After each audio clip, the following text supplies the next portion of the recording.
cheese out. One of my favorite things to do, but you got to clean it up.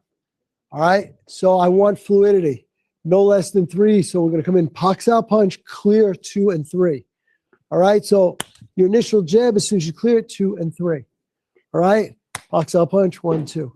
So you got 3 shots here, 1 and 2. Everybody okay with that? Pak Sao punch, clear, 1 and 2.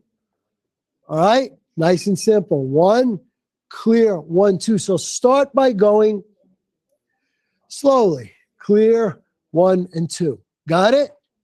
You sure? Clear, 1 and 2. Don't worry about rushing in. Don't try and hammer each other. Just go slow. Go slow. You take that hand down. Are you taking it down to the side? Which one? Here? Just enough to clear a space. So let's look at some. So I can't get in. I just can't get in, right? So I just move this just enough to create some space.